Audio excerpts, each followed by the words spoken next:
everybody. Mr. President. I thought it was an amazing meeting. He's a great leader of a very powerful, very strong country, China. And what can I say? We have, it was an outstanding group of decisions, I think, that was made. A lot of decisions were made, too. There wasn't too much left out there. And we've come to conclusion on many very important points, and we'll be handing that to you in a little while. We're having, because there was a lot of different things, many of them very important. We're in agreement on so many elements, large amounts, tremendous amounts of the soybeans and other farm products are going to be purchased immediately, starting immediately. If you notice, President Xi authorized yesterday for China to start, did you know that, right? China to start buying in very large quantities of soybeans and other things, which I appreciated. That was a very nice gesture. And many other things like that. On fentanyl, we agreed that he was going to work very hard to stop the flow. It's a very complex subject because it's used for lots of different reasons, including anesthetics and things. But he's going to work very hard on it, precursors, and I think you're going to see some real action taken. I've agreed, as you know, I put a 20% tariff on China because of the fentanyl coming in, which is it's a big tariff. And based on his statements today, I reduced it by 10%, so it's 10% instead of 20% effective immediately. I believe he's going to work very hard to stop the death that's coming in. But again, it's complex because of what fentanyl is, what the precursors do. So I think you're going to see a big difference. We've had discussions on many of the elements that you're talking about all the time. You're asking me questions, and most of those things were I think agreed to for the most part. I think we agreed to almost everything in a very acceptable form. I wouldn't say everything was discussed because there were things that probably, in retrospect, we could have discussed and we didn't, for some reason, didn't come up. But if you have any questions, let me know. Go ahead. What about chips, sir? Did he agree? Did you agree to sell any more down chips? We did discuss chips, and they're going to be talking to NVIDIA and others about taking chips. Look, we make great chips. NVIDIA is the leader. And I'll be speaking to Jensen from NVIDIA, but they're going to be discussing that with NVIDIA to see whether or not they can do. I said that's really between you and NVIDIA, but we're sort of the arbitrator or the referee. It's a little rough up here. The skies are a little rough. And just to clarify, sir, that is the downgraded Blackwell chips. You would authorize those to be exported? No, not the Blackwell. We're not talking about the Blackwell. That just came out yesterday. But a lot of chips, a lot of the chips, and that's good for us. How soon do you think you'd be able to sign an actual? Please, come on. You know what you do? Yeah, come on. Let me stand right over here. Yeah, hey everybody, thanks. Let me just make a point on the chips. As the president was saying, there's so many chips we already sent to China, a lot of advanced chips, etc. And as he said, NVIDIA will talk to China and see what's possible. The Blackwell chips, of course, weren't discussed. We focused on export controls of China on rare earths, and they're going to keep those flowing, which is quite important. What are the major stumbling blocks that are left now to work through, and how soon do you think you could sign a trade deal with China? Well, I think pretty soon. We have not too many major stumbling blocks. We have a deal. Now, every year we'll renegotiate the deal, but I think the deal will go on for a long time, long beyond the year. We'll negotiate at the end of the year, but all of the rare earth has been settled, and that's for the world. I mean, worldwide. This, I guess you could really say this was a worldwide situation, not just a U.S. situation. So we continue to produce the rare earths and buy the rare earths and everything else, when you see from other countries. But China is that whole situation that roadblock is gone now.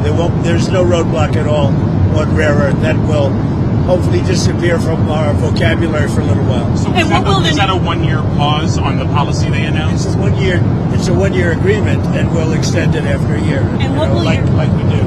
It's a 1 year deal that will, I think, be very routinely extended as time goes by. To be totally clear, they're not going to impose the rare earth controls that they proposed. President Trump and President Xi came to an understanding on that point.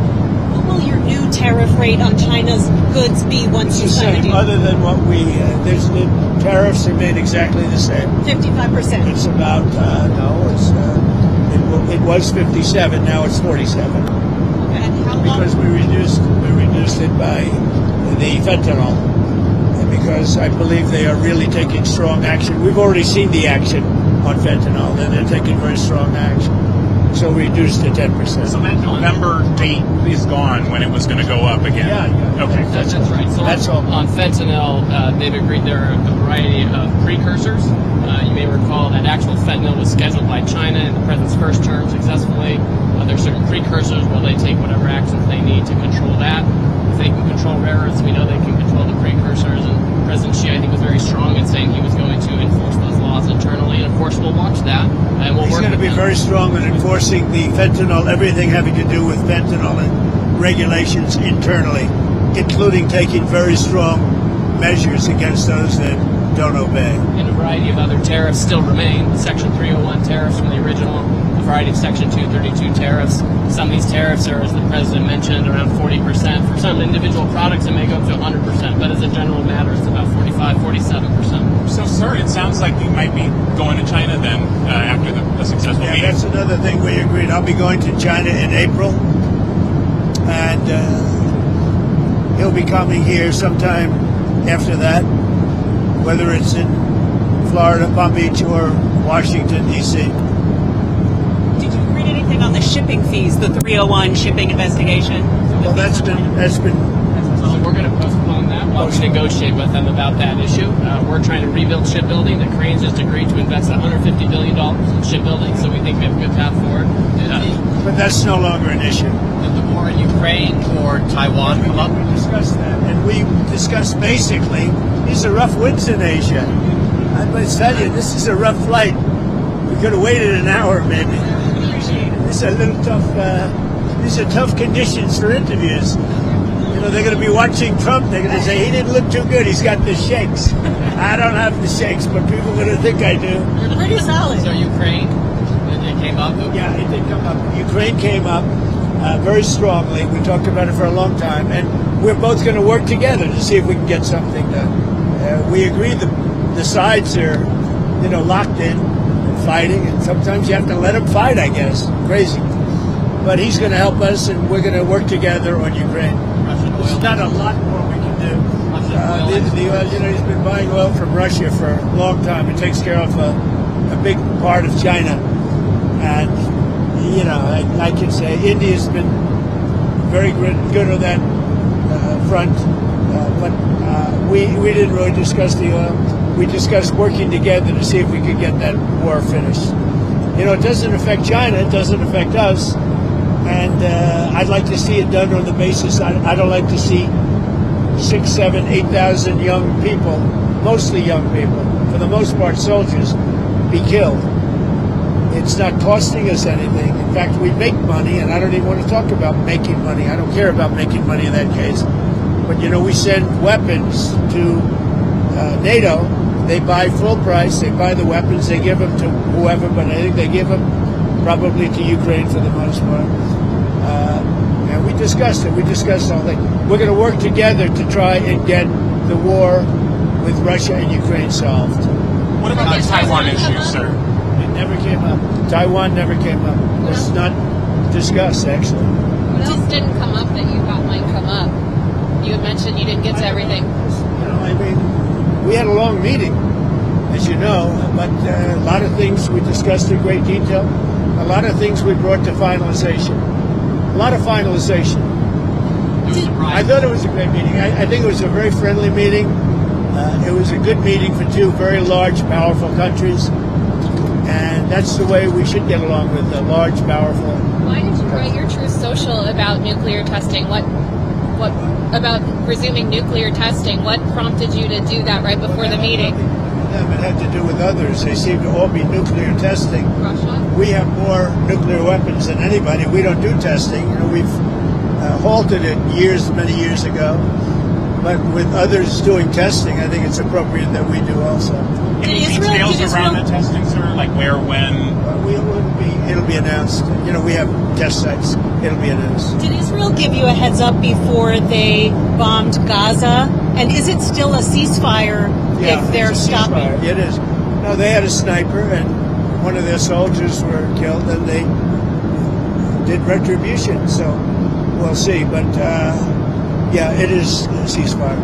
It's back to ceasefire. But is that what is the thinking behind reducing troops in Romania, the drawdown of U.S. troops in Romania? You have to ask. I mean, I can tell you about it, but it's not very significant. It's not a big deal. On nuclear weapons, sir, which countries do you have in mind when you say you want to send a signal? What a rough ride this is. The interviews are tough enough without your life being threatened. You guys okay? Yes, sir. That camera guy's very steady. We're going to look real bad today on television, I'll tell you.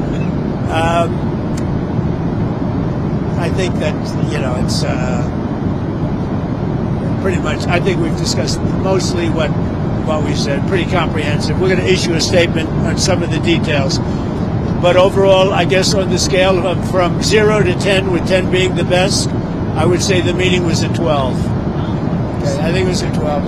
I think very importantly, just the whole relationship is very, very important. And I think it was really good. Well, especially coming on the heels of the successful trip. We're in Malaysia. You signed a peace deal for Cambodia and Thailand. Critical mineral deals with all our allies. So many successful meetings. Right? And so many meetings great for our country with literally hundreds of billions, trillions of dollars have come into our country over the last 4 days, represented by this meeting. But trillions of dollars, where Toyota is going to build plants, $10 billion worth of plants. And, I could go over so many different companies coming in. They're pouring money into the United States. So beyond even this meeting, this was an unbelievable trip. And I hope you're glad you were a part of it. It was big. Every country, Japan, I mean, you look at South Korea, Japan, and so many other countries that we met there, they're investing tremendous amounts of money in the United States, like money that we've never seen before. So are we investments from China in the U.S., additional investments, anything like that? They have investments, and they will invest. And China, I think they feel very strongly. They congratulated me on the tremendous success that we've had, because there's never been a country that has had so much money come into it for purposes of investment, for building, for auto plants, for AI, etc. So he was very strong on congratulating me for that. But he didn't commit to any additional investment or outflow. We didn't really discuss it, but he would. Did you ever get through to Kim Jong-un about setting up a meeting? Does he have a phone? We never were able to talk because I was so busy. And really, this is why we came. I think it would have been maybe disrespectful to the importance of this meeting if we did that. So I'd come back with respect to Kim Jong-un. I'd come back. What do you want to talk about with him? I had a great relationship with Kim Jong-un. I think if I didn't get elected, you would have had, if Hillary Clinton came in at the time, who he doesn't like too many people other than me, if you want to know the truth. I think you would have had a big war. Could have been a very bad war, too. Sir, with the nuclear announcement, just one more on the nuclear announcement, do you worry that we're entering a more risky environment when it comes to nuclear issues? No, I don't think so. I think we have it pretty well locked up. But we have more than anybody. But I see them testing. And I say, well, if they're going to test, I guess we have to test. I'd like to see a denuclearization because we have so many, and Russia has some. Russia's second, and China's third, and China will catch up within 4 or 5 years. I think de-escalation would be, they would call it denuclearization, would be a tremendous thing. And it's something, we are actually talking to Russia about that, and China would be added to that if we do something. Thank you all. It was a great success. It was a great honor. I mean, he's a tremendous leader of a very powerful country, and I give great respect to him, and we appreciate the fact that he came for this meeting. Thank you very much. Thank you, sir. Anything on Canada? Anything on Canada? We had a very nice conversation with him last night. We really did. Thank you.